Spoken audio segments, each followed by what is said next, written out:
Estamos de volta para o nosso último bloco desse papo super necessário, que é discutir a qualidade de vida, o como as pessoas, a população negra sofre com a ausência ou o equívoco, inclusive, de políticas públicas que pensam o negro em teoria, ou pensam a juventude em teoria.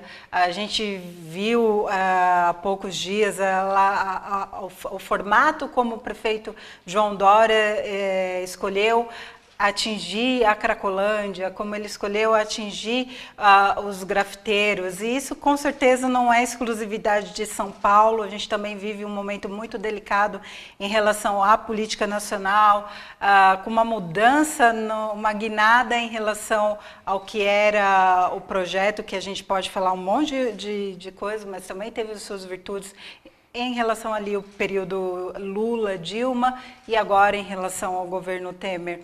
E aí, com essa questão da conjuntura política que a gente tem vivido, como que a gente pode incidir em cima das políticas públicas, como que vocês da Quilombação trabalham essa questão para a gente ter uma superação de todo esse panorama que a gente falou no programa? Eu acho que existem várias frentes para você conseguir trazer caminhos e alternativas para solucionar essa questão, que é realmente muito complexa, né? A gente for pensar, não existe uma fórmula única e mágica. Nós da Quilombação, por exemplo, nós fazemos rodas de conversas em diversos bairros, em diversas favelas, onde somos convidados. A gente tem um lema que é: a democracia não chegou na periferia, porque hoje muito se discute dos direitos que estão sendo violados, dos retrocessos, do ataque à democracia, mas para a periferia, até essa democracia que hoje está sendo violada e está havendo retrocesso, ela nunca nem chegou. A lógica do AI-5 não saiu da periferia. Ela continua lá até hoje, seja pela violência policial, seja pela ausência do Estado, seja pelo pé na porta sem mandatos de busca e segurança, seja pelas chacinas, pelo o julgamento que é ocorrido ali na hora e é dado o veredito e mata essa juventude negra.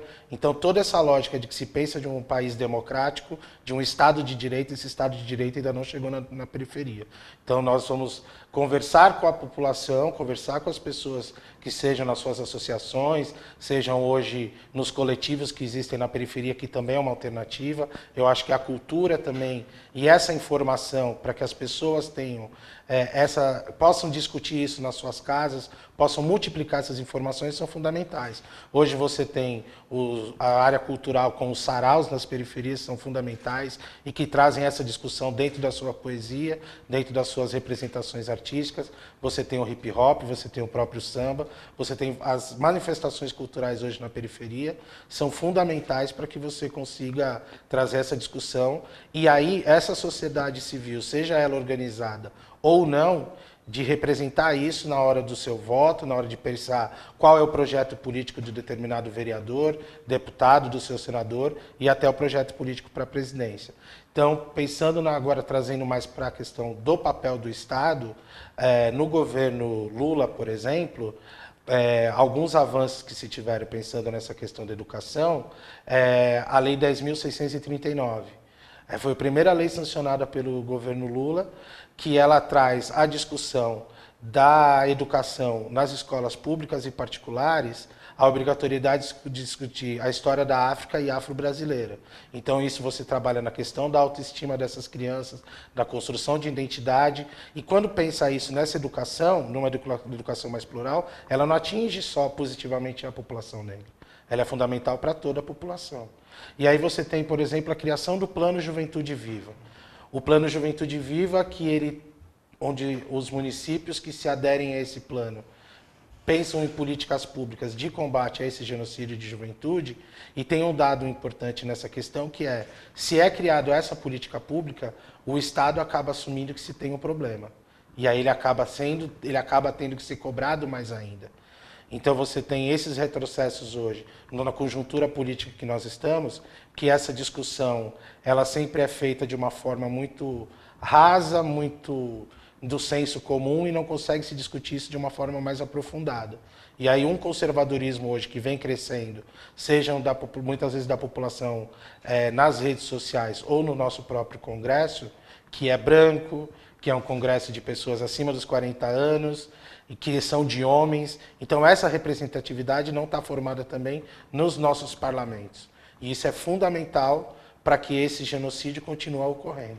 Agora, a quilombação tem uma interface com a construção de políticas públicas? Como que vocês sim, a gente trabalham consegue, essa a parte? gente consegue dialogar desde participando de manifestações que são organizadas, por exemplo, no 20 de novembro, que já estamos indo para a 15ª Marcha do 20 de novembro, mostrando para a população essa discussão e dialogando com o poder público, ou mesmo trabalhando na construção da CPI do genocídio da juventude negra, conversando com parlamentares que têm uma sensibilidade para essa discussão, para que tragam dados, para que tragam referências, para que se possa pensar em políticas públicas e dialogando de fato com o poder público como sociedade civil.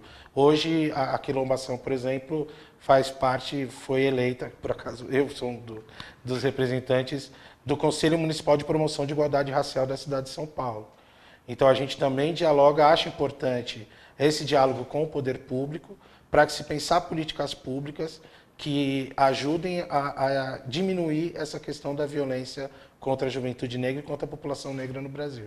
E você falou de convidar a quilombação para fazer um debate. Como que pode ser feito esse contato? Então, nós temos a nossa página, né, nas redes sociais, no Facebook, que é a Quilombação, pode entrar lá em contato. E acho que é pelas redes sociais mesmo, né? Pelo Facebook. Com certeza é um debate super válido que, se você quer de um movimento social, quer de um sindicato, quer de uma comunidade, vai levar esse debate para... Muitas vezes a gente sente isso na pele, mas não pensa como que acontece e como a gente tem o direito de questionar todas essas situações que a gente conversou aqui hoje. Com certeza um papo super válido, super necessário, e que você também tem a oportunidade de comentar nas redes sociais, usando a hashtag VTEntrevista ou mandando um e-mail para a gente. Esse papo continua com você por esses canais e com certeza a gente volta ao tema numa próxima edição, numa próxima oportunidade. Agradeço muito ao Marcelo pela participação, pela atenção com o nosso público, e a gente se vê na próxima edição. Até a semana que vem.